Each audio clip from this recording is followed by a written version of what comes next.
कल क्वेश्चन है। मैं हूं आलोक रंजन और मैं लेकर आया हूँ थर्मोडायनेमिक्स के बहुत ही इम्पोर्टेंट 130 क्वेश्चन।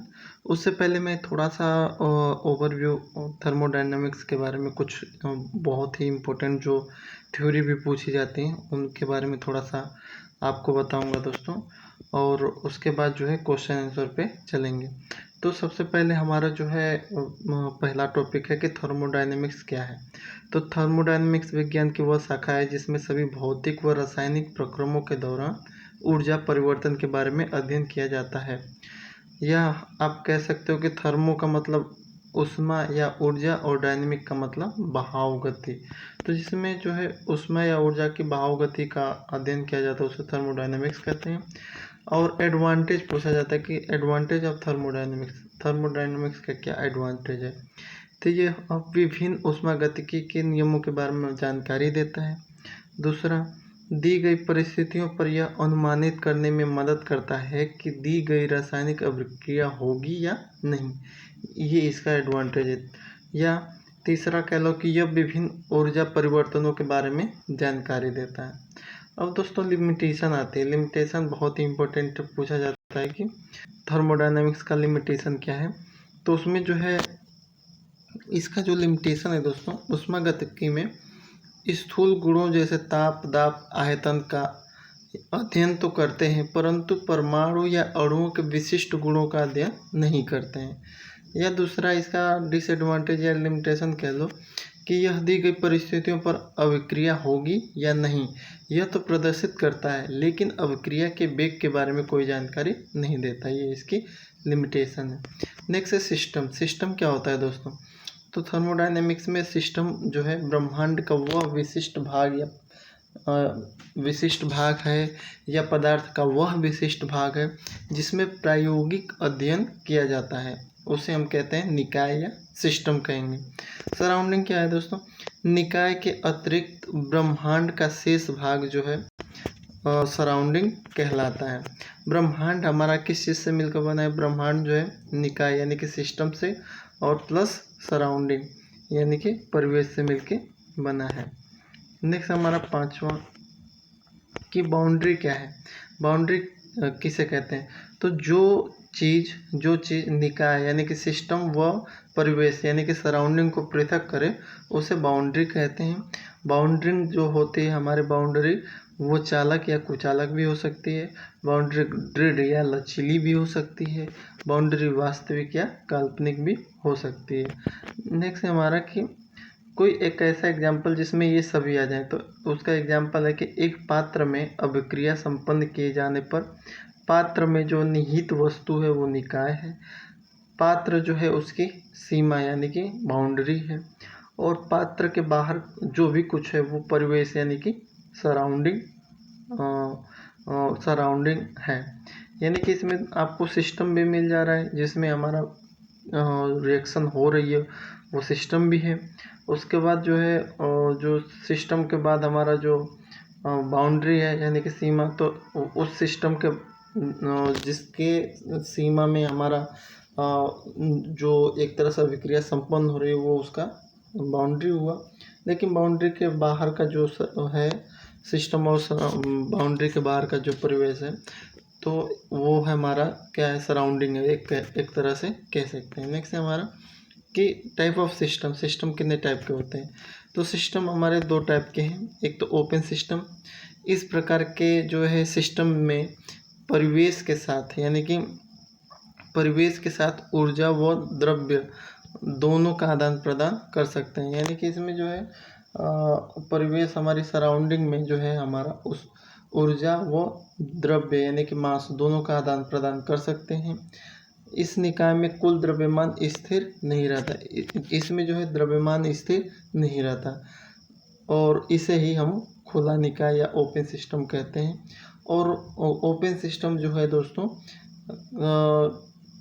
इसमें कोई भी ऊष्मागतिकी नियम लागू नहीं किए जा सकते, या ऊष्मागतिकी का कोई भी अगर नियम बनाना हो तो वो ओपन सिस्टम में नहीं बनाया जा सकता। नेक्स्ट है हमारा इसका जैसे एग्जांपल है ओपन सिस्टम का जो एग्जांपल है कि खुले गिलास में काफ़ी, मनुष्य भी एक ओपन सिस्टम है, पौधे भी जो है ओपन सिस्टम है, जानवर भी ओपन सिस्टम है, क्लासरूम भी एक ओपन सिस्टम है, पृथ्वी भी एक ओपन सिस्टम है, क्योंकि इसमें जो है ऊर्जा के साथ साथ मास का भी ट्रांसफ़र हो रहा है। नेक्स्ट हमारा क्लोज सिस्टम। इस प्रकार के निकाय या परिवेश के साथ केवल ऊर्जा का आदान प्रदान होता है, यानी कि ऊष्मा या कार्य का आदान प्रदान होता है, वो भी रेडिएशन के रूप में, परंतु इसमें द्रव्य का आदान प्रदान नहीं होता। इसमें द्रव्य यानी कि मास का आदान प्रदान नहीं होता। और इस जितनी भी हमारे थर्मोडायनामिक्स में जितने भी नियम दिए गए हैं वो सारे क्लोज सिस्टम पे ही आधारित होते हैं। अब क्लोज सिस्टम का एग्जांपल क्या है दोस्तों? बंद पात्र में उपस्थित काफ़ी या जलता हुआ बल्ब या ट्यूबलाइट, ये सारी जो है हमारा क्लोज सिस्टम का क्या है, एग्जाम्पल है।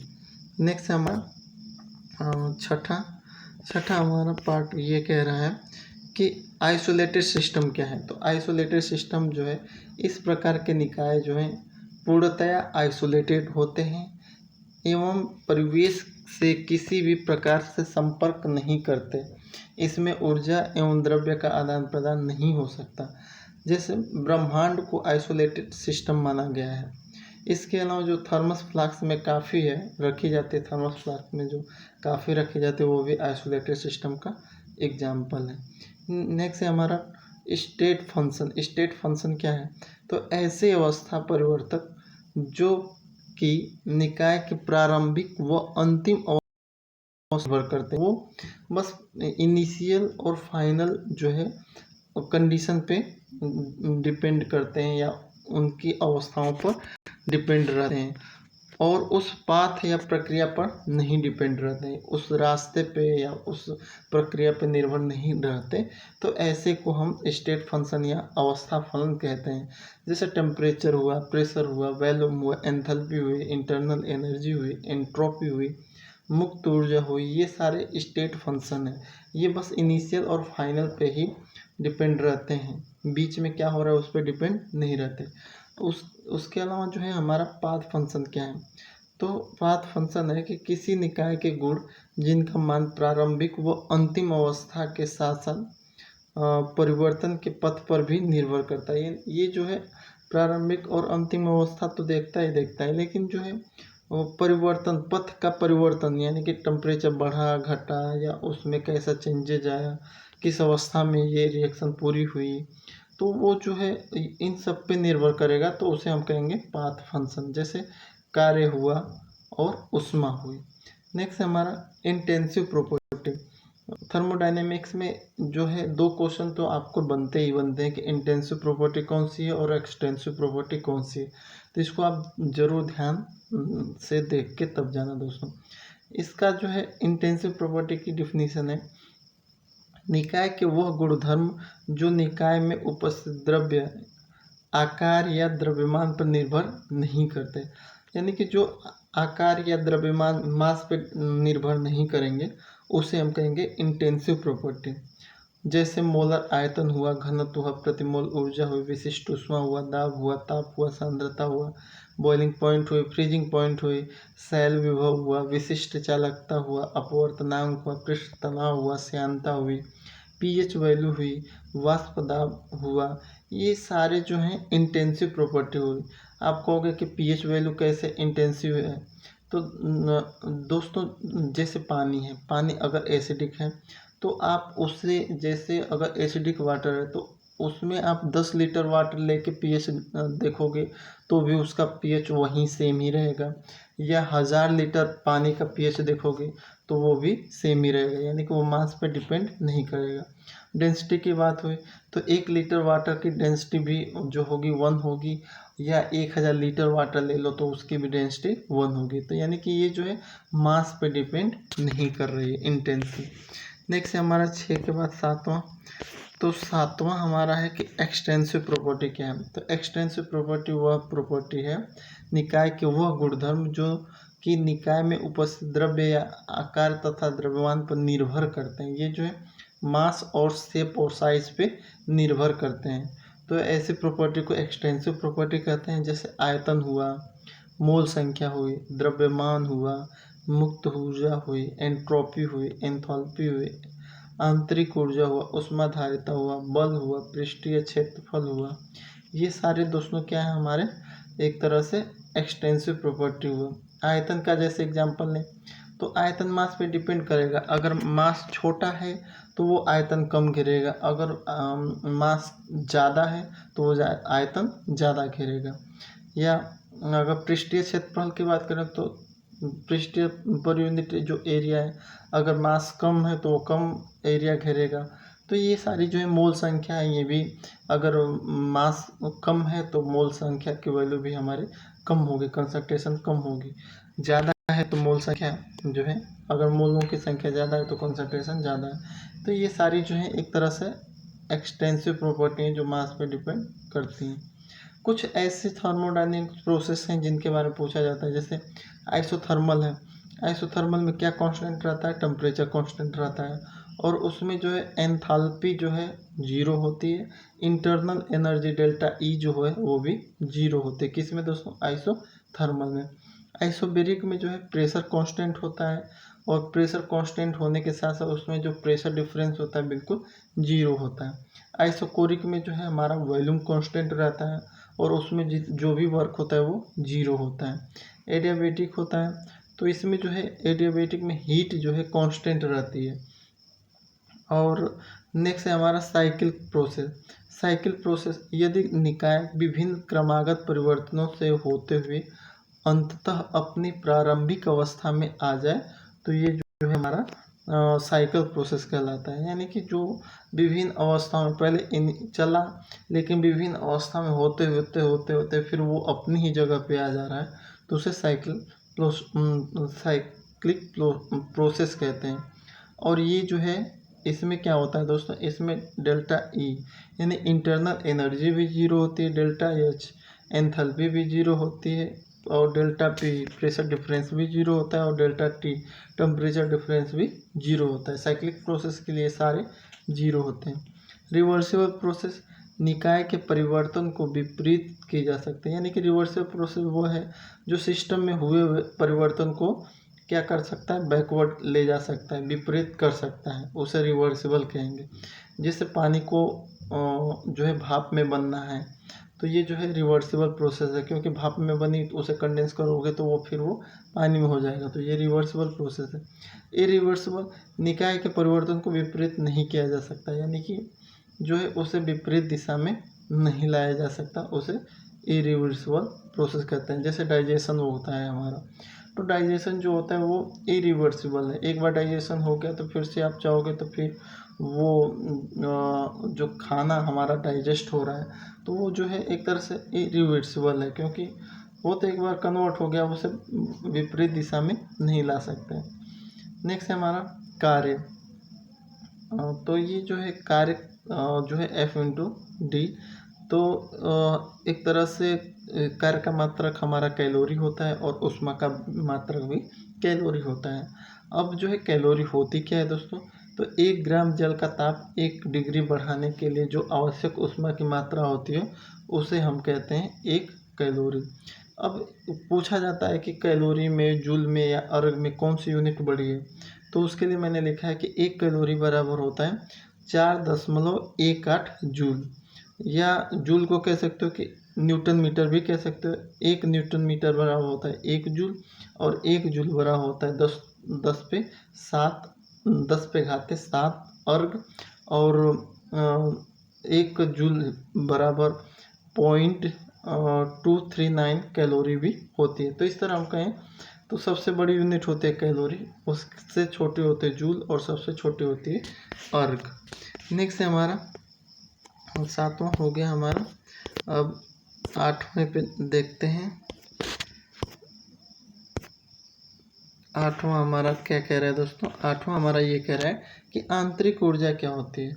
तो आंतरिक ऊर्जा क्या होती है दोस्तों, कि किसी निकाय के परमाणुओं तथा अणुओं के संबद्ध विभिन्न ऊर्जाओं का योग जो होता है उस निकाय की आंतरिक ऊर्जा उसे कहते हैं।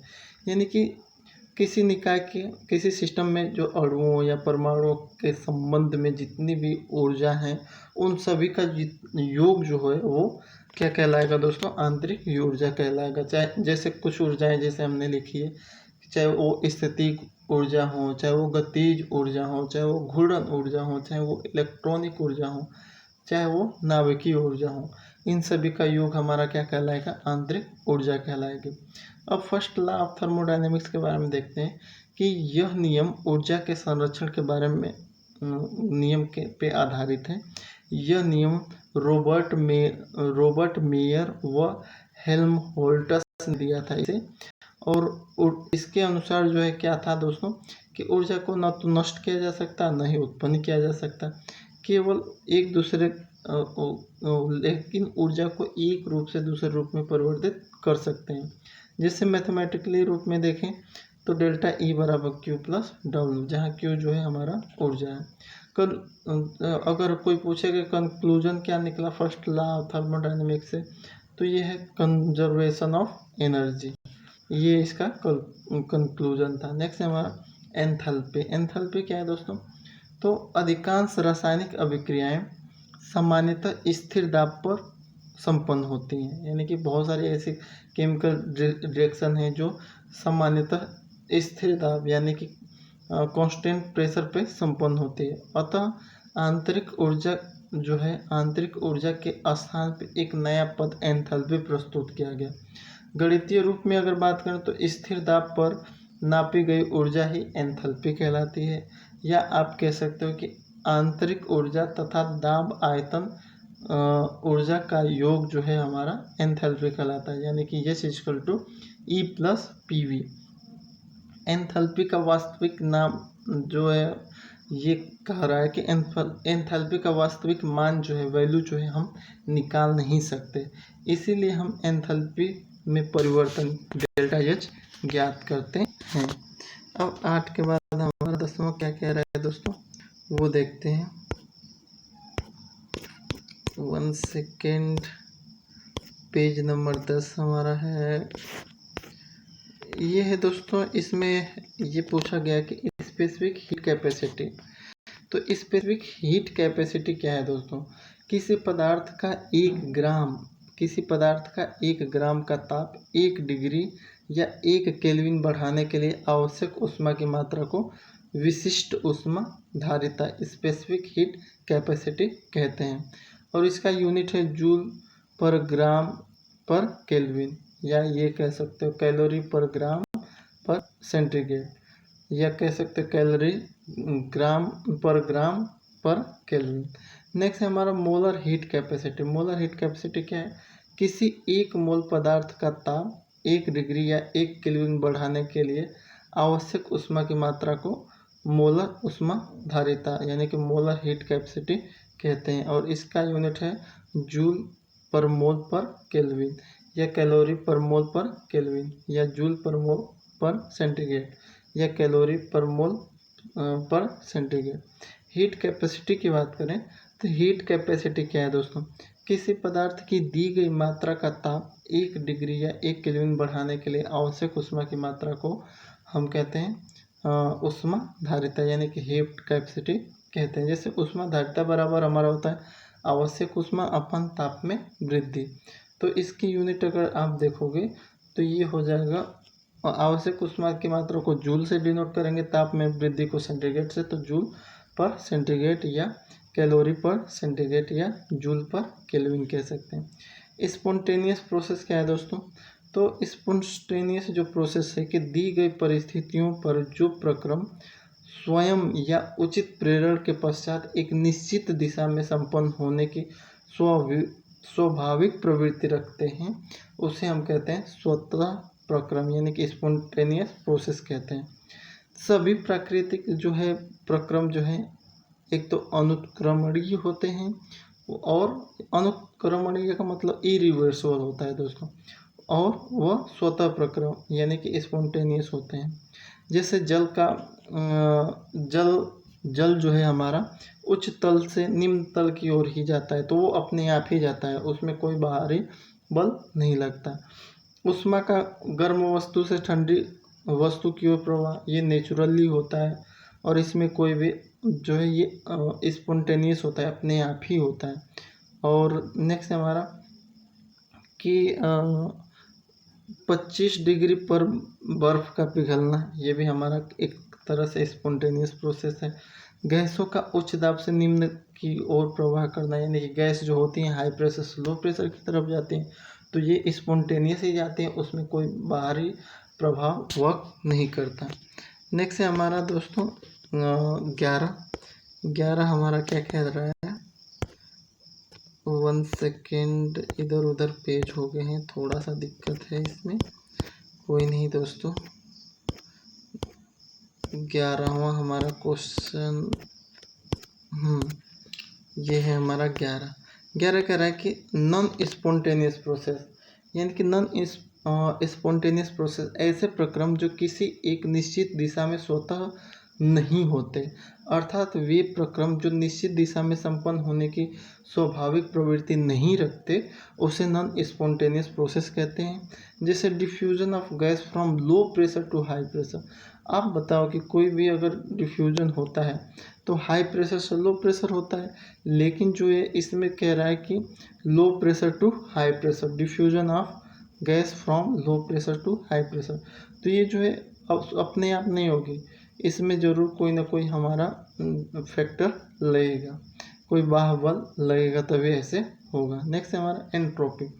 एंट्रोपी वह ऊष्मागतिकी गुण जो निकाय की अवस्था की सीमा को प्रदर्शित करती है। ये क्या है दोस्तों, लिमिट, बाउंड्री एक तरह से कह सकते हो कि उसको प्रदर्शित करती है। यह ऊष्मागतिकी का वह गुण है जो सिस्टम की अव्यवस्था की सीमा को प्रदर्शित करती है। अव्यवस्था यानी कि रैंडमनेस को की सीमा को प्रदर्शित करती है, एंट्रोपी कहलाती है। अव्यवस्था का मान जितना अधिक होगा, एंट्रोपी की वैल्यू उतनी ही अधिक होगी। तो एंट्रोपी को अगर हम डेल्टा एस से डिनोट करें तो क्यू जो है रिवर्सिबल अपॉन टी, इसका मतलब है जूल पर केल्विन या कैलोरी पर केल्विन। नेक्स्ट है यहाँ पे जो है क्यू की वैल्यू जो है दोस्तों, क्यू रिवर्सिबल यानी कि उत्क्रमणीय रूप है, और जो से निकाय द्वारा अवशोषित, और जो हमारा टी है वो निकाय द्वारा अवशोषित ऊष्मा है, टेम्परेचर है। नेक्स्ट हमारा डेल्टा एस। डेल्टा एस क्या है हमारा दोस्तों, S final minus S initial है, जो एक तरह से एंथैल्पी का जो चेंज है। अब कह रहा है कि जो इसमें कह रहा है कि अगर फाइनल जो है अधिक है, इनिशियल कम है, जो है एस फाइनल जो ग्रेटर देन एस इनिशियल, तो डेल्टा एस की वैल्यू जो है धनात्मक होगी। यदि एस जो है फाइनल है और सॉरी एस फाइनल जो है लेस देन है किसके, एस सॉरी इनिशियल के, यानी कि इनिशियल के, तो जो डेल्टा एस है एंट्रोपी में जो चेंज है वो है ऋणात्मक होगा। Entropy during phase change, phase change के दौरान कितनी एंट्रोपी होती हैं, तो वो होती हैं दोस्तों, एंट्रोपी ऑफ फ्यूजन होती है, एंट्रोपी ऑफ वेपराइजेशन होती है, एंट्रोपी ऑफ सब्लिमेशन होती है। जैसे एंट्रोपी ऑफ फ्यूजन है तो गलनांक बिंदु पर 1 मोल ठोस का द्रव में परिवर्तन होने पर जो एंट्रोपी में परिवर्तन होता है उसे गलन की एंट्रोपी कहते हैं। जैसे ठोस से अगर द्रव में आप बदलोगे तो उस दौरान जितनी भी एंट्रोपी में परिवर्तन होगा उसे हम एंट्रोपी ऑफ फ्यूजन कहेंगे। इसी तरह एंट्रोपी ऑफ वेपराइजेशन है कि क्वथनांक बिंदु पर 1 मोल द्रव का वाष्प में परिवर्तन होने पर जो एंट्रोपी में परिवर्तन होता है वो वाष्पीकरण की एंट्रोपी कहते हैं। तो ये जो है हमारा, इसी तरह हमारा एंट्रोपी ऑफ फ्यूजन हो गया, एंट्रोपी ऑफ वेपोराइजेशन होगा, और इसी तरह हमारा एंट्रोपी ऑफ सब्लिमेशन होगा। तो ये हमारा जो है पार्ट जो है 11 कंप्लीट है। इसके बाद पार्ट 12 पे देखेंगे वो क्या कह रहा है दोस्तों। इसमें पार्ट 12 1 सेकेंड, हाँ ये है हमारा। इसमें जो है एंट्रोपी ऑफ सब्लिमेशन को डिफाइन किया गया है कि एक निश्चित ताप पर 1 मोल ठोस का वाष्प में परिवर्तन होने पर जो एंट्रोपी में परिवर्तन होता है उसे वाष्पीकरण की एंट्रोपी कहते हैं। जैसे ठोस से डायरेक्ट वाष्प में चेंज हुआ तो उस समय जो एंट्रोपी में परिवर्तन हुआ उसे एंट्रोपी ऑफ सब्लिमेशन कहेंगे। और इसमें जैसे कुछ एंट्रोपी की पूछता है कि एंट्रोपी बढ़ेगी या घटेगी। जैसे अगर ग्रेफाइट की एंट्रोपी है तो अगर उसकी दो ऑप्शन दे दे कि इसमें किसकी एंट्रोपी अधिक है, ग्रेफाइट की है या डायमंड की है, तो आप जो है बताओगे कि ग्रेफाइट की एंट्रोपी जो है ज़्यादा है, डायमंड की एंट्रोपी क्या है दोस्तों, कम है। नेक्स्ट हमारा लोहे पर जंग लगने पे क्या होता है। तो लोहे पे जंग लगने से एंट्रोपी जो है बढ़ती है। अंडे का उबलना, अंडे के उबलने पे क्या होता है दोस्तों, तो अंडे के उबलने पे एंट्रोपी बढ़ जाती है क्योंकि प्रोटीन की विक्रीकरण हो जाता है। रबड़ को अगर खींच रहे हो तो एंट्रोपी क्या होगी दोस्तों, तो एंट्रोपी वहाँ पे कम हो जाएगी। ऊष्मागतिकी का द्वितीय नियम, पहला नियम हमने बता दिया था, दूसरा नियम पूछ रहा है। तो यह ऊष्मा प्रवाह की दिशा के बारे में जानकारी देता है। सबसे इम्पोर्टेंट है कि ये ऊष्मा के प्रवाह के दिशा में जानकारी देता है। ब्रह्मांड में सभी प्राकृतिक प्रक्रम जो है इरिवर्सिबल होते हैं, या और प्राकृतिक प्रक्रम जो है स्पॉन्टेनियस भी होते हैं। स्वतः प्रक्रम जो है इसने जो इनका जो कंक्लूजन निकाला सेकंड लॉ का, वो हमने इसमें लिखा है कि उससे हमें क्या पता चला। तो सबसे पहला इस नियम से हमें ये पता चलता है कि ऊष्मा की दिशा के बारे में सबसे पहले हमें जानकारी मिलती है इस नियम से। दूसरा, ब्रह्मांड में सभी प्राकृतिक प्रक्रम रिवर्सिबल होते हैं या प्राकृतिक प्रक्रम स्पॉन्टेनियस होते हैं। ये किससे निकल के आया, द्वितीय नियम से निकल के आया। तीसरा क्या निकल के आया दोस्तों, कि जो स्पॉन्टेनियस प्रोसेस होते हैं उन्हीं के कारण जो है ब्रह्मांड की जो एंट्रोपी है वो लगातार बढ़ रही है। लगातार दोस्तों क्या हो रही है, बढ़ रही है। नेक्स्ट है और लास्ट हम 13वें पेज पे चलेंगे कि 13 हमारा क्या कह रहा है। इसके बाद हम MCQ क्वेश्चन जो है मल्टीपल चॉइस के क्वेश्चन देखेंगे। ये लास्ट है हमारा गिब्स एनर्जी। गिब्स एनर्जी से भी क्वेश्चन आते हैं कि गिब्स ऊर्जा जो है नियत ताप व दाब पर किसी प्रक्रम की स्वतः प्रवर्तिका को दर्शाता है। यानी कि गिब्स ऊर्जा एक ऊष्मागतिकीय गुण है जो निकाय द्वारा उपयोगी कार्य करने की क्षमता को दर्शाता है। निकाय द्वारा यानी सिस्टम द्वारा जो है उपयोगी कार्य करने की क्षमता को ये दर्शाता है। या आप कह सकते हो कि गिब्स ऊर्जा निकाय की कुल ऊर्जा का वह भाग है जिसे उपयोगी कार्य में परिवर्तित किया जा सके, ये भी कह सकते हो। जैसे इसको अगर गिब्स ऊर्जा को आप देखोगे मैथमेटिकली तो H= हमारा होता है G+TS, जहाँ पे G जो है उपयोगी कार्य है और TS जो है अनुपयोगी कार्य है।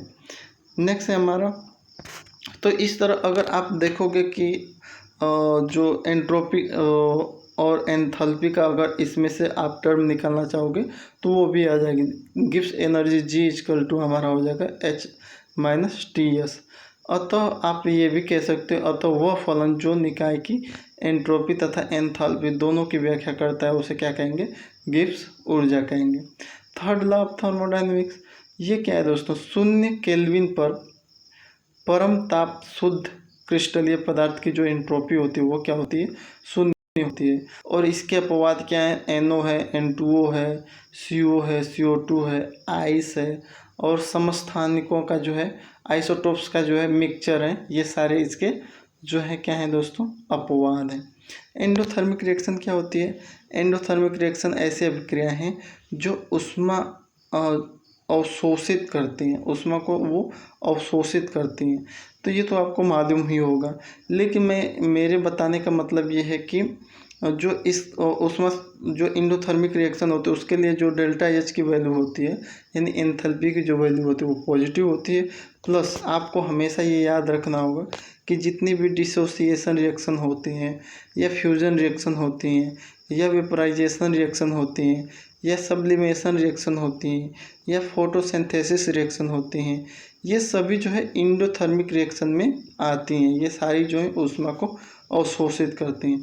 एक्सोथर्मिक रिएक्शन आप जानते हो कि ऐसी अभिक्रियाएं जिसमें ऊष्मा उत्सर्जित होती है उसे ऊष्माक्षेपी अभिक्रिया कहते हैं।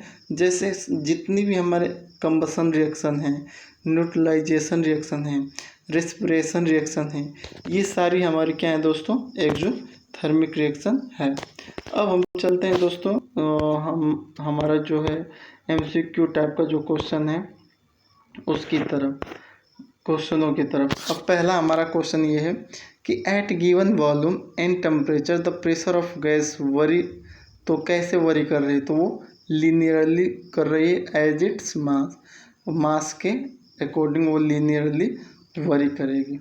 दूसरा क्वेश्चन है कि when steam is convert into water, जब स्टीम जो है वाटर में कन्वर्ट होती है तो internal energy of a system, तो इंटरनल एनर्जी सिस्टम का क्या होता है, तो वो होता है दोस्तों डिक्रीज होता है, डिक्रीज हो जाता है।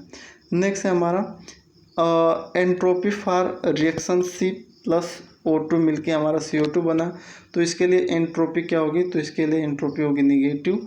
नेक्स्ट है हमारा for endothermic reaction the change in internal energy, जो है एंडोथर्मिक रिएक्शन के लिए जो है इंटरनल एनर्जी का जो चेंज है वो कैसा होगा, डेल्टा E की जो वैल्यू है वो क्या होगी, तो एंडोथर्मिक के लिए वो होगी निगेटिव।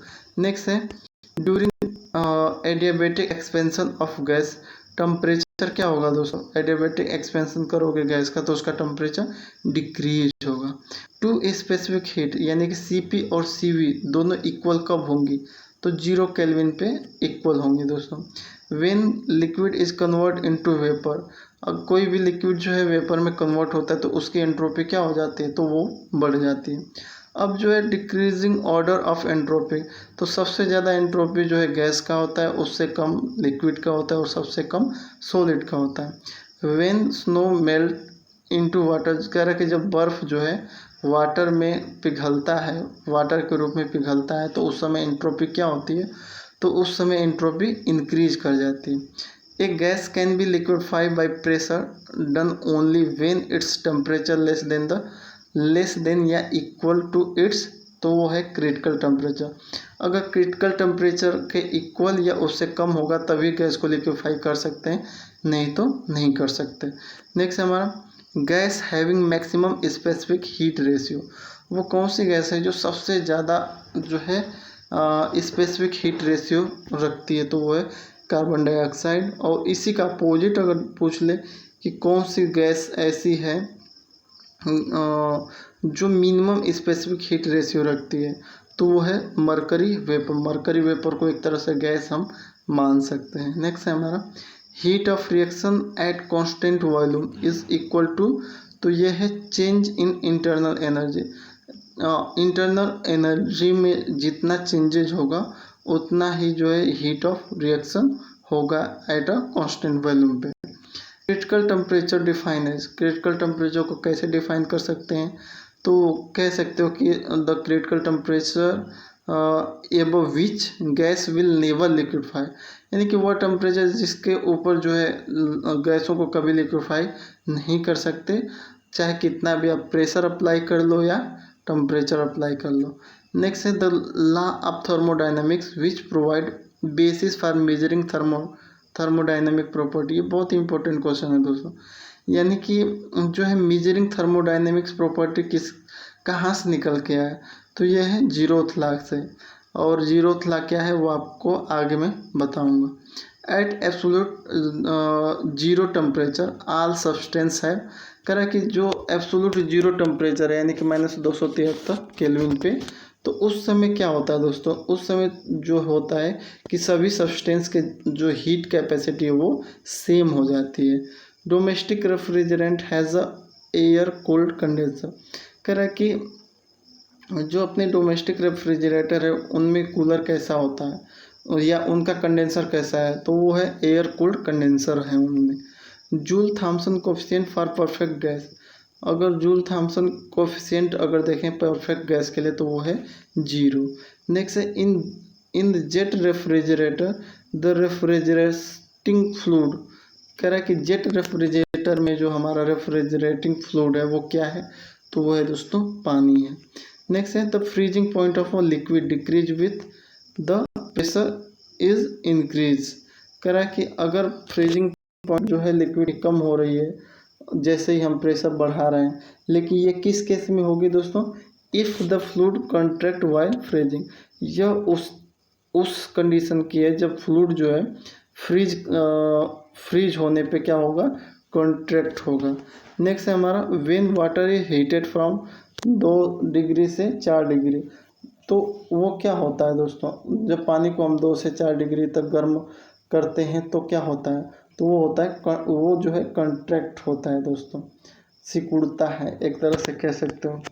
नेक्स्ट है आफ्टर थ्रोटलिंग गैस, कह रहा है कि अगर गैस को थ्रोटल करोगे तो उसका टेम्परेचर क्या होगा, तो वो दोस्तों डिक्रीज हो जाएगा। तो ये हमारा 21वां प्रश्न था। अब 22वें क्वेश्चन की तरफ चलते हैं दोस्तों। 22वां हमारा कह रहा है क्या, हाँ 22वां कह रहा है कि an ideal gas the fugacity coefficient is always.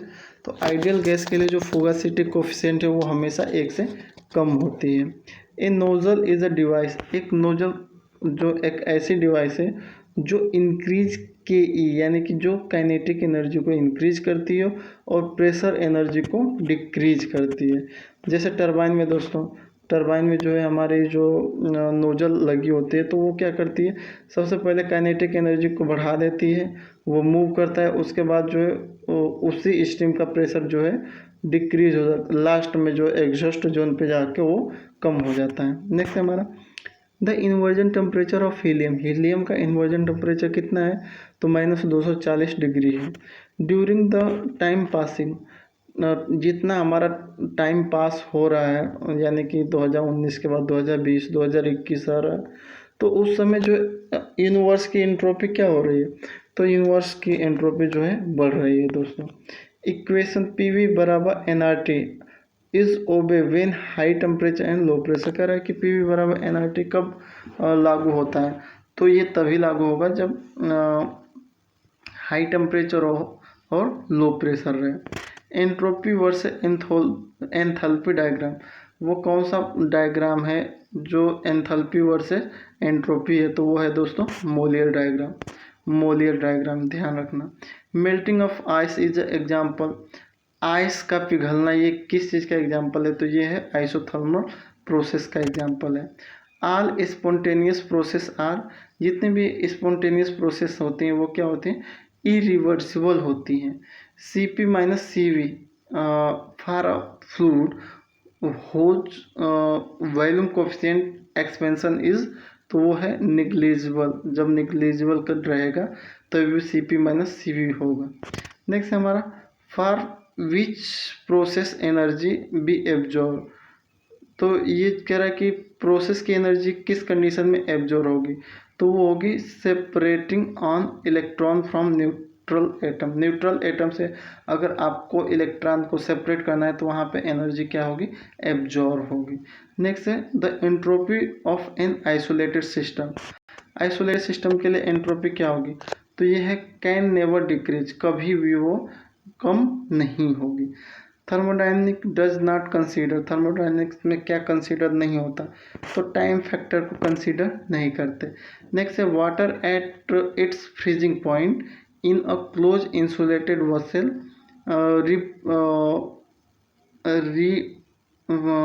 Represent on, तो ये क्या है, हेट्रोजीनियस सिस्टम है, हेस्ट्रो जो है हेट्रोजीनियस सिस्टम में जिसमें जो है वाटर जो है अपने फ्रीजिंग पॉइंट पे इंसुलेटेड वेसल में प्रेजेंट है। नेक्स्ट है हमारा कि dynamic is based on study of, तो डायनेमिक जो है हमारा जो थर्मोडायनेमिक है या थर्मोडायनेमिक्स है, तो वो जो है क्या कैसी प्रॉपर्टी को देखती है, तो ये जो है स्टडी करते हैं मैक्रोस्कोपिक प्रॉपर्टी को। मैक्रो एक होता है माइक्रो, माइक्रो मतलब बहुत छोटे और मैक्रो मतलब कि बड़ा, तो मैक्रो स्कोपिक प्रॉपर्टी को थर्मोडायनेमिक्स में अध्ययन करते हैं। नेक्स्ट है हमारा boiling T is in T pot, T pot में जो चाय को हम गर्म कर रहे हैं वो कैसा सिस्टम है, तो वो है ओपन सिस्टम। नेक्स्ट है हमारा a system is use to be in thermodynamic equilibrium, तो कह रहा है कि कोई भी सिस्टम जो है थर्मोडायनेमिक इक्विलिब्रियम में कब होगा, तो ये तब होगा दोस्तों when the state function of the system do not change with time, यानी कि टाइम के अकॉर्डिंग जो है स्टेट फंक्शन जो है चेंज ना हो उस सिस्टम का। नेक्स्ट है when composition of the system does not change with time then the system is, तो उसे कहेंगे कि वो केमिकल इक्विलिब्रियम में है। यानी कि कंपोजिशन जब चेंज ना हो टाइम के अकॉर्डिंग तो वो केमिकल इक्विलिब्रियम में है। और एक तरह से स्टेट अगर चेंज ना हो तो वो है थर्मोडाइनमिक इक्विलिब्रियम। नेक्स्ट है हमारा N intensive property in thermodynamics mean. तो इंटेंसिव प्रॉपर्टी आपको बताया था कि क्या होती है उधर, और ये कह रहा है कि इसका मतलब क्या है। तो ये property when depend on the amount of substance, यानी कि मास पे जो डिपेंड करती है और नहीं करती है उसे हम कहते हैं इंटेंसिव। इंटेंसिव प्रॉपर्टी ऐसी होती हैं जो मास पर डिपेंड नहीं करती हैं। इसमें थोड़ा सा गलती हो गई है, इसमें मैंने इंटेंसिव को दिखा दिया कि वो मास पे डिपेंड करती है, लेकिन इंटेंसिव मास पे डिपेंड नहीं करती। वो जो है एक्सटेंसिव ऐसी प्रॉपर्टी है जो मास पे डिपेंड करती है। तो दोस्तों 39 को थोड़ा सा ध्यान से देख लेना। नेक्स्ट है हमारा 40 इन आइडियाबैटिक प्रोसेस। आइडियाबैटिक प्रोसेस में जो क्यू की वैल्यू है वो क्या होती है, तो क्यू की वैल्यू 0 होती है। नेक्स्ट है हमारा the process in which size of system remain constant.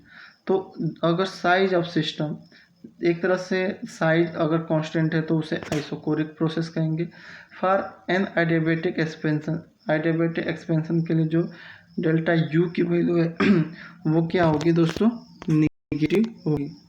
तो ये हमारा 42 क्वेश्चन है। 43 देखते हैं दोस्तों। 43 क्वेश्चन हमारा,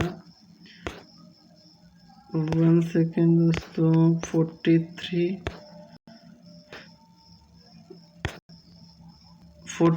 ये रहा हमारा। इसमें कह रहा है दोस्तों N2 प्लस O2 बराबर जो है गिव अस 2NO। तो ये कौन सी रिएक्शन है दोस्तों, यानी कि N2 प्लस O2 से जो रिएक्शन कराएंगे तो ये कौन सी रिएक्शन होगी, तो ये एंडोथर्मिक रिएक्शन होगी। During isothermal expansion of an ideal gas its internal energy, तो उसकी इंटरनल एनर्जी क्या होगी, तो रिमेन अनचेंज रहेगी। हीट कैपेसिटी इज, तो हीट कैपेसिटी क्या है, D Q upon D T है।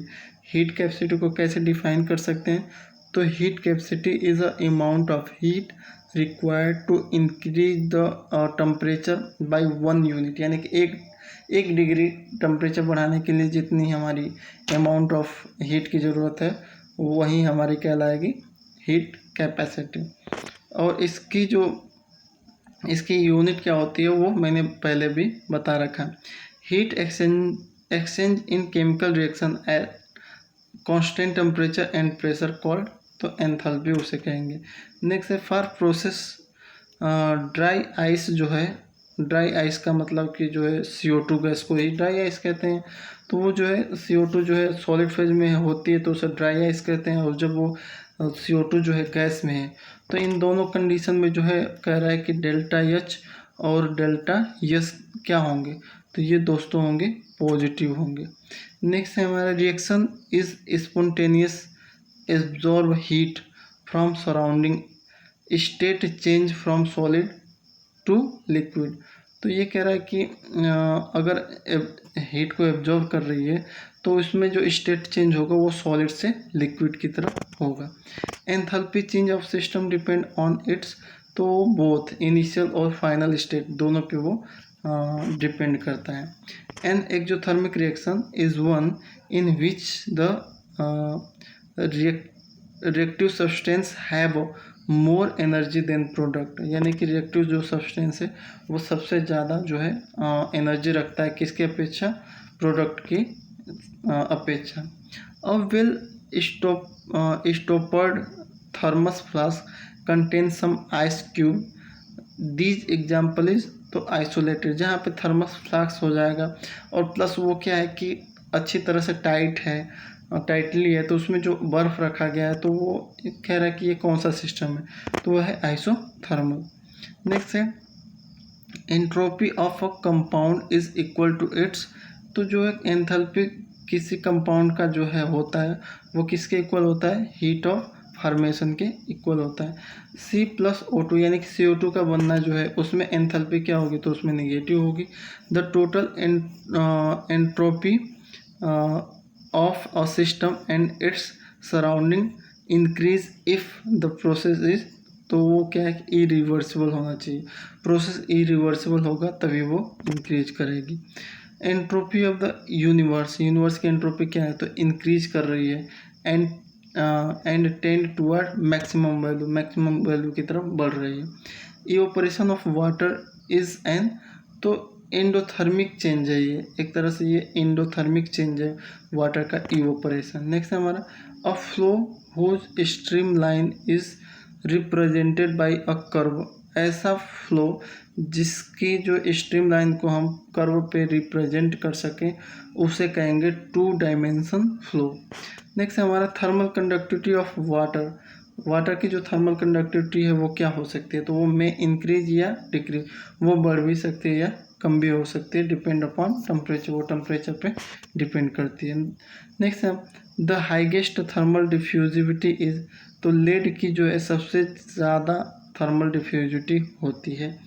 विंस ला, विंस ला को पूछ रहा है कि state that the wavelength corresponding to the maximum energy is proportional to the, तो ये है एब्सोल्यूट टेम्परेचर के प्रोपोर्शनल होता है।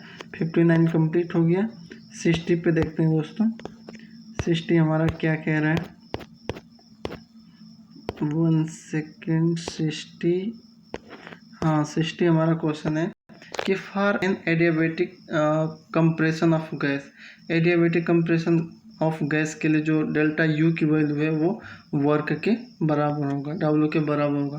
प्रेशर कुकर क्या है दोस्तों, प्रेशर कुकर एक क्लोज सिस्टम है। Internal energy is quantity which repeat the total energy, जो टोटल एनर्जी को रिप्रेजेंट करती है वही हमारी इंटरनल एनर्जी होती है, रिपीट नहीं, रिप्रेजेंट एक्चुअली है ये। नेक्स्ट है during isothermal expansion of an ideal gas it's enthalpy, तो इसकी जो है रीमेन अनइफेक्टेड, वो अनइफेक्टेड रहेगी।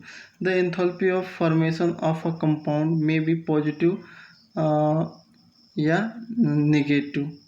नेक्स्ट हमारा कह रहा है कि फॉर्मेशन ऑफ कंपाउंड, अगर कोई कंपाउंड का फॉर्मेशन हो रहा है उस समय एंथैल्पी क्या होगी, तो या तो नेगेटिव भी हो सकती है और या तो पॉजिटिव भी हो सकती है। Thermodynamics is not concern about the rate at which the reaction proceed, ये उसकी लिमिटेशन है, लिमिटेशन से ही पूछा है ये क्वेश्चन। नेक्स्ट है छाछा the presence of reactant in close vessel made of the copper is example of, तो ये है क्लोज सिस्टम का जो है ये एग्जाम्पल है। नेक्स्ट हमारा refer to both system and surrounding, ये भी कुछ भी नहीं है। The Q is positive when heat is transfer from the surrounding to the system and Q is negative when heat is transfer from system to the surrounding, ये तो पहले भी मैंने बता रखा है। नेक्स्ट क्वेश्चन है the enthalpy change of reaction does not depend, जो है different intermediate reaction, different intermediate पे ये डिपेंड नहीं करती। नेक्स्ट है entropy is a measure of degree of randomness. Next हमारा गिव्स free energy is consider at which one of the following condition, तो वो जो है गिव्स फ्री एनर्जी तभी फॉलो होगी जब हमारा जो कंडीशन है या तो आइसोथर्मल के लिए या आइसोबेरिक कंडीशन के लिए ही गिव्स फ्री एनर्जी कंसीडर की जाती है। Which of the following is expected to have a highest thermal conduct, तो सॉलिड आइस में सबसे ज़्यादा थर्मल कंडक्टिविटी होती है। नेक्स्ट है the amount of heat required to raise the temperature 1 kg of water from 0 degree to saturation temperature Ts at a given constant pressure, उसे हम क्या कहेंगे, तो उसे हम कहेंगे सेंसिबल हीट कहेंगे। When the what is the state in which none of the property of the system change with time, तो उसे कहेंगे स्टेडी स्टेट, यानी कि टाइम के अकॉर्डिंग कोई भी चेंजेस नहीं है तो वो स्टेडी स्टेट कंडीशन कहलाएगा। नेक्स्ट है हमारा in actual refrigeration system the compressor handle vapour only, तो ये है what is compressor handle vapour only, तो what is the process commonly refer to as, तो अगर कह रहा है कि अगर कोई कंप्रेशन हो रहा है तो उसमें जो वेपर जो है, कंप्रेसर जो है ओनली वेपर को ही हैंडल कर रहा है, तो वो हमारा ड्राई कंप्रेशन कहलाएगा। तो ये 74 रहा। 75 की तरफ देखें दोस्तों, एक सेकेंड। 75 हमारा है, ये देखिए दोस्तों कि property of fluid at 0 temperature is required to as, तो इंस्टेंटेनियस प्रॉपर्टी हो सकेंगे कि वो कौन सी प्रॉपर्टी है फ्लूइड की जो है 0 टेम्परेचर पे रिफर्ड होती है, तो उससे कहेंगे इंस्टेंटेनियस प्रॉपर्टी। नेक्स्ट है हमारा condensing temperature in a refrigerator is a temperature at which refrigerator gas becoming cool. ये कंडेंसिंग टेम्परेचर को कह रहा है कि जिस पे हमारा टेम्परेचर जो है लो होने पर जो लिक्विड के में कन्वर्ट होता है उसे हम कंडेंसिंग टेम्परेचर कहते हैं। नेक्स्ट है with an increase the thickness of insulation. Insulation का अगर आप थिकनेस बढ़ा दो एंड ए जो है circular pipe heat loss to surrounding, तो उस कंडीशन में जो है सर्कुलर पाइप से जो हीट लॉस होगा सराउंडिंग में वो किसकी वजह से होगा, तो वो होगा दोस्तों कन्वेक्शन की वजह से, और जो है कन्वेक्शन की वजह से वो हीट लॉस इंक्रीज होगा, वेयर एज ड्यू टू जो है कंडक्शन डिक्रीज, और वहाँ पे कंडक्शन डिक्रीज होगा, कंडक्शन की वजह से कम होगा लेकिन रेडिएशन के कन्वेक्शन के थ्रू ज़्यादा होगा। नेक्स्ट है हमारा question for air with a relative humidity of 80% due point temperature is less then, air में जो है रिलेटिव ह्यूमिडिटी जो है 80% होती है ड्यू पॉइंट पे, तो उस समय कह रहा है कि टेम्परेचर क्या होगा, तो टेम्परेचर जो होगा वेट बल्ब टेम्परेचर से कम होगा। Temperature is less than wet bulb temperature से वो कम होगा। नेक्स्ट है the difference of absolute pressure and local atmospheric pressure known as, तो उससे गेज प्रेशर कहेंगे। नेक्स्ट है specific gravity is defined as the ratio of density of fluid and density of water at which temperature, तो temperature उसका कोई depend नहीं होता, अगर टेम्परेचर कोई दिया है तो उस पर टिक नहीं लगाएंगे। नेक्स्ट है the critical speed depend on, तो क्रिटिकल स्पीड जो है मास और स्टिफनेस पे डिपेंड करती है। A satellite is kept on moving in its orbit around its earth due to, अगर कह रहा है कि जो सैटेलाइट होती है वो अर्थ से ऊपर जो है उसे रखा जाता है, तो उस पर कौन सा फोर्स लगता है, तो उस पर सेंट्रीपिटल फोर्स लगता है दोस्तों।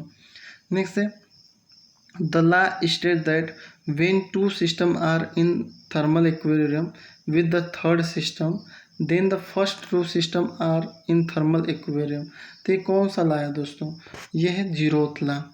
नेक्स्ट है हमारा 2H जो है गैस फॉर्म में, इससे हमारा H2 जो बना वो गैस फॉर्म में ही बना, तो इसमें एंट्रोपी क्या होगी, तो वो होगी निगेटिव होगी। नेक्स्ट है the process of evaporation of liquid is accompanies by randomness increase, तो उस समय जो अगर रेंडमनेस जो है हमारा इंक्रीज होगी तो एंट्रोपी भी हमारा इंक्रीज होगी ही होगी। नेक्स्ट है which of the following unit represent largest energy unit, तो आप जानते हो कि एक इलेक्ट्रॉन वोल्ट बराबर होता है 1.6 गुणे 10 पे 19 जूल माइनस में, और एक अर्क बराबर होता है 10⁻⁻7 जूल, और जो है एक कैलोरी बराबर होता है 4.18 जूल, यानी कि हमारा जो है एक कैलोरी सबसे बड़ी यूनिट है। अमोनिया की अगर बात करें तो अमोनिया जो है N2 और H2 से मिलके बनती है, तो उस समय इंटरनल एनर्जी और एंथैल्पी का जो है रेशियो क्या होता है, तो डेल्टा H जो है ग्रेटर होता है डेल्टा U से। नेक्स्ट है हमारा all reaction with chemical dissociation are, तो जितनी भी रिएक्शन हैं जो केमिकल डिसोसिएशन रिएक्शन जितनी भी हैं वो एक तो रिवर्सिबल होती हैं और वो इंडोथर्मिक होती हैं। नेक्स्ट है हमारा कैल्शियम कार्बोनेट जो है give us CaO calcium oxide plus CO2। तो ये किस टाइप की रिएक्शन है? तो ये है इंडोथर्मिक रिएक्शन है। In which of the following entropy decrease. तो अगर crystallisation of sucrose from solution से जो है सुक्रोज का क्रिस्टलाइजेशन होगा तो उस कंडीशन में हमारी एंट्रोपी क्या होगी? डिक्रीज हो जाएगी। तो यह 90 के बाद 91 की देखते हैं दोस्तों। 91 क्या कह रहा है? 91 1 सेकेंड, ये भी हो गया। हाँ, 91 हमारा कह रहा है कि the efficiency of an auto engine की जो एफिशिएंसी है compare to the diesel engine की सेम कंपैरिजन पे, तो वो क्या है? दोनों की जो रेशियो है वो क्या है? तो वो मोर देन होगी। कह रहा है दोस्तों, एक बार इससे और समझ लेते हैं कि the efficiency of an auto engine compare to that of a diesel engine for same compression ratio. तो वहाँ पे जो है ऑटो इंजन की जो एफिशिएंसी क्या होगी? तो वो होगी अधिक होगी दोस्तों, अगर सेम कंप्रेशन रेशियो के लिए लेंगे तो। नेक्स्ट है first law of thermodynamics is. तो ये है कंजर्वेशन ऑफ एनर्जी पे डिपेंड कर रहा है। Undesirable property for good refrigerant. Good refrigerant होता है तो उसके लिए अनडिजायरेबल प्रॉपर्टी क्या है? तो वो है हाई विस्कोसिटी। हाई विस्कोसिटी उसको नहीं होना चाहिए। Sudden bursting of cycle tube. अगर साइकिल ट्यूब अचानक फट जा रही है तो ये किसका एग्जाम्पल है? तो ये है एडियाबेटिक प्रोसेस का एग्जाम्पल है। नेक्स्ट है the temperature at which a real gas obey the ideal gas law over a wide range of pressure is called Boyle temperature. उस टेम्परेचर को क्या कहते हैं जिसपे हमारा जो रियल गैस है वो आइडियल गैस की तरह बिहेव करती है? तो वो है बॉयल टेम्परेचर, उसे कहेंगे बॉयल्स टेम्परेचर। नेक्स्ट है which gas mostly close like an ideal gas. कौन सी ऐसी गैस है जो आइडियल गैस की तरह मोस्टली बिहेव कर रही है? तो वो है हीलियम। नेक्स्ट है a large iceberg melt at a base but not at the top. कह रहा है कि जो आइसबर्ग होता है बर्फ वाला पहाड़, तो उसमें कह रहा है कि वो जो टॉप से नहीं पिघलता जबकि बॉटम से पिघल जाता है। ऐसा क्यों? तो इसका रीज़न है कि due to high pressure at the base पे जो है हाई प्रेशर होता है जिसकी वजह से मेल्टिंग पॉइंट क्या हो जाती है? कम हो जाते हैं, इसीलिए वो नीचे से पिघल जाता है और ऊपर से नहीं पिघलता। नेक्स्ट है entropy change in case of reversible adiabatic process. Reversible adiabatic process के लिए जो एंट्रोपी का चेंज होना है वो जीरो होगी। उसका जो चेंजेस है वो जीरो होगा। Normal temperature and pressure. दोस्तों नॉर्मल टेम्परेचर और प्रेशर कुछ बुक जो है 20 डिग्री बता रही हैं नॉर्मल टेम्परेचर को और 760 mmHg बता रही हैं प्रेशर को। क्या सही है आप कमेंट बॉक्स में ज़रूर लिखना, लेकिन मेरे अकॉर्डिंग तो जो है 0 डिग्री और 760 mmHg होना चाहिए नॉर्मल टेम्परेचर और प्रेशर। आपके क्या है वो कमेंट बॉक्स में ज़रूर लिखना दोस्तों। नेक्स्ट है CO2 से जो CO2 प्लस H2 से हमारा जो है CO प्लस H2O बना, जो एक तरह से ये रिवर्स इक्विलिब्रियम रिएक्शन है। तो इनकी जो फेवरेबल कंडीशन क्या है? तो इसके फेवरेबल कंडीशन है low temperature high pressure. Next है हमारा work done in adiabatic process between two state depend the end state only. आखिरी जो स्टेट है उसी पे डिपेंड करता है। नेक्स्ट है हमारा with increase in compression ratio the efficiency of the auto engine की जो एफिशिएंसी क्या होगी? तो वो बढ़ जाएगी। वर्क डन क्या है? तो वह है पाथ फंक्शन है। Fundamental principle of refrigeration is based on. तो यह सेकेंड लॉ ऑफ थर्मोडायनेमिक्स पे इस बेस्ड है। नेक्स्ट है 1 ton of refrigeration capacity is equivalent to the heat removal rate. कितना? 200 BTU पर मिनट अगर जो है नेसेसरी होना चाहिए हीट रिमूवल के लिए। नेक्स्ट है हमारा द इक्वेशन PV बराबर nRT is best obey by gas at low pressure and high temperature. ये जो है पीवी बराबर एनआरटी कब फॉलो करेंगे, लो प्रेशर पे और हाई टेम्परेचर पे फॉलो करेंगे। नेक्स्ट है refrigerants commonly use in domestic. जो डोमेस्टिक रेफ्रिजरेटर होते हैं उसमें किस टाइप का रेफ्रिजरेंट यूज होता है, तो उसमें होता है इथाइल क्लोराइड या मिथाइल, यही दो टाइप के रेफ्रिजरेंट यूज होते हैं। Cp माइनस CV बराबर R, ये कब होगा, ट्रू होगा ओनली जब होगा जब आइडियल गैस पे लागू होगा तब होगा। All gases during throttling process at atmospheric temperature and pressure so cooling effect except hydrogen. Hydrogen जो है हमारा कूलिंग इफेक्ट न देके जो है हीटिंग इफेक्ट देते हैं, जबकि अन्य सभी गैसों को अगर थ्रोटल कराओगे तो वो जो है कूलिंग इफेक्ट देंगी। कह रहे हैं कि first law of thermodynamics is mathematically. अगर मैथमेटिकली अगर देखें तो फर्स्ट लॉ ऑफ थर्मोडायनेमिक्स को कैसे लिखेंगे, तो डी क्यू बराबर होता है D plus D W. Which liquid metal has highest thermal conductivity. तो सबसे हाइगेस्ट थर्मल कंडक्टिविटी किस मेटल, कौन सा मेटल रखता है, तो वो है मोल्टेन सोडियम। तो ये 110 हो गया। 111 जो है लास्ट है, वो देख लेते हैं क्या है दोस्तों। ये कह रहा है कि अमोनिया का जो बनना है तो उससे हमारा जो डेल्टा एच है -22.4 किलो कैलोरी है, तो वो कौन सी रिएक्शन है, तो वो है exothermic reaction. During the phase transition, तो जब फेज ट्रांजिशन होता है तो वॉल्यूम क्या हो जाता है, चेंज हो जाता है, वॉल्यूम जो है वॉल्यूम वो चेंज हो जाता है। वर्क इज तो ये स्टेट फंक्शन है। A vessel containing a volatile liquid in contact with its vapour. कह रहा है कि कोई लिक्विड है जो जो है वोलाटाइल लिक्विड है जो वेपर के कांटेक्ट में, तो ये किस टाइप का सिस्टम है, तो वो है ओपन सिस्टम है। नेक्स्ट है हमारा Kopp's rule is use to calculate. Kopp's rule का यूज किस चीज़ के कैलकुलेशन के लिए करते हैं, तो वो है heat capacity of solid. Heat capacity of solid को के लिए हम कोप्स रूल यूज करते हैं। Entropy of a substance remain constant during reversible adiabatic. Reversible adiabatic process के लिए जो है एंट्रोपी जो है कांस्टेंट रहेगी। Heating of water under atmospheric pressure. Atmospheric pressure के अंडर अगर आप वाटर को हीट कर रहे हो तो वो कौन सी प्रोसेस होगी, तो वो होगी आइसोबेरिक प्रोसेस। नेक्स्ट है Van Laar equation deal with activity coefficient in, तो किस टाइप के सॉल्यूशन के लिए, तो बाइनरी सॉल्यूशन के लिए है। Solution of substance which dissolve with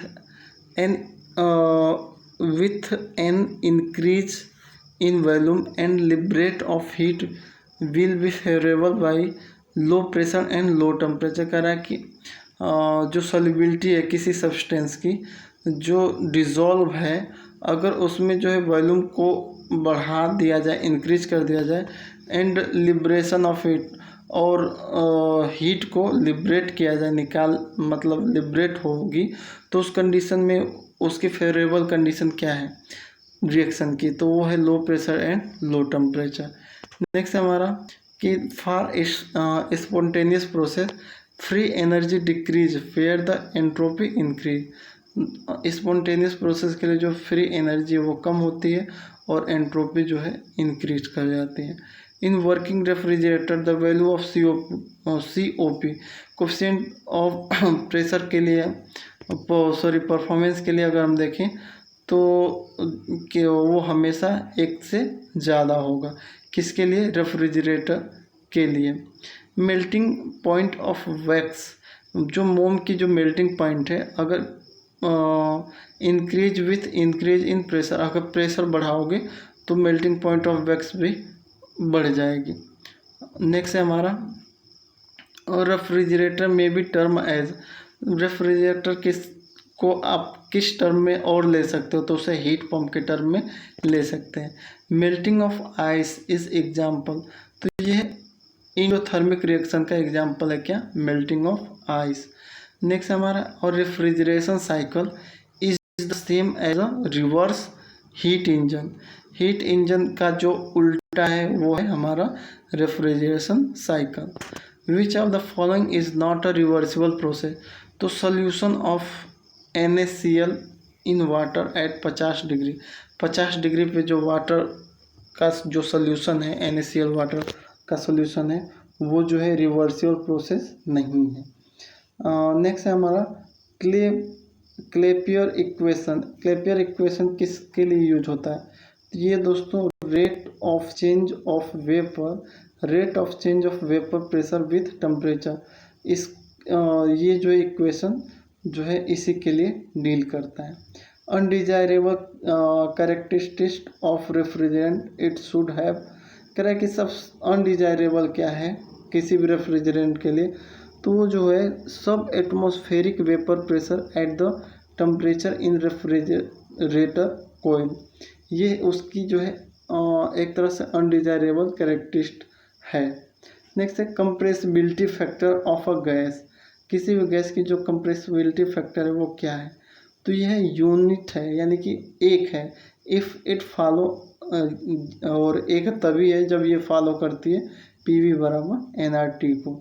फुगासिटी को कह रहा है कि फुगासिटी इज़ मोस्ट हेल्पफुल इन, तो ये जो है representative actual behaviour of real gas, ये जो actual behaviour of real gas को रिप्रेजेंट करती है।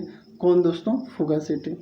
नेक्स्ट है हमारा इन रिएक्शन N2 + O2, और ये इक्विलिब्रियम रिएक्शन है। इसमें कह रहा है कि अगर आप प्रेशर बढ़ाओगे तो क्या रिजल्ट मिलेगा? तो इसमें कोई चेंज होगा, नो चेंज इन इक्विलिब्रियम, मतलब शिफ्टिंग कहीं भी नहीं होगी। नेक्स्ट हमारा when a gas is subjected to adiabatic expansion it gets cool. कह रहा है कि कोई भी जो है गैस को अगर हम एडियाबैटिक एक्सपेंशन कराते हैं तो वो ठंडी होती है। क्यों वो ठंडी होती है दोस्तों? उसका रीज़न है कि energy spent in doing work, की जो एनर्जी होती है वो काम करने में स्पेंड कर देती है, खर्च कर देती है, जिसकी वजह से वो ठंडी हो जाती है। लास्ट है हमारा कि near their critical temperature all gases occupies volume, तो जितनी भी हमारी क्रिटिकल टेम्परेचर के पास जितनी भी हमारी रियल गैसेस हैं तो वो जो है वॉल्यूम जो ऑक्यूपाइज करती हैं तो वो less than that of the ideal gas, वो आइडियल गैस से कम जो है जो एक तरह से वॉल्यूम जो है ऑक्यूपाइज करती हैं। यही कह रहा है कि नियर देयर क्रिटिकल टेम्परेचर और all gases occupies volume less than that of ideal gas. तो ये दोस्तों 133 क्वेश्चन थे, और 133 में 1-2 क्वेश्चन तो आपको मिल ही जाएंगे, और एक्सटेंसिव इंटेंसिव वगैरह तो ये इम्पोर्टेंट ही है। जो मैंने थ्योरेटिकल आपको बताया वो भी इम्पोर्टेंट है, तो आप ज़रूर इन सब की तैयारी करके जाना। और मैं एक बार फिर आपको कांग्रेचुलेसन कहना चाहूँगा या बेस्ट ऑफ लक कहना चाहूँगा कि आप एग्ज़ाम देने जा रहे हो, आपका जो है पेपर बहुत ही अच्छा हो। बेस्ट ऑफ लक दोस्तों। Thanks for watching. जय हिंद दोस्तों।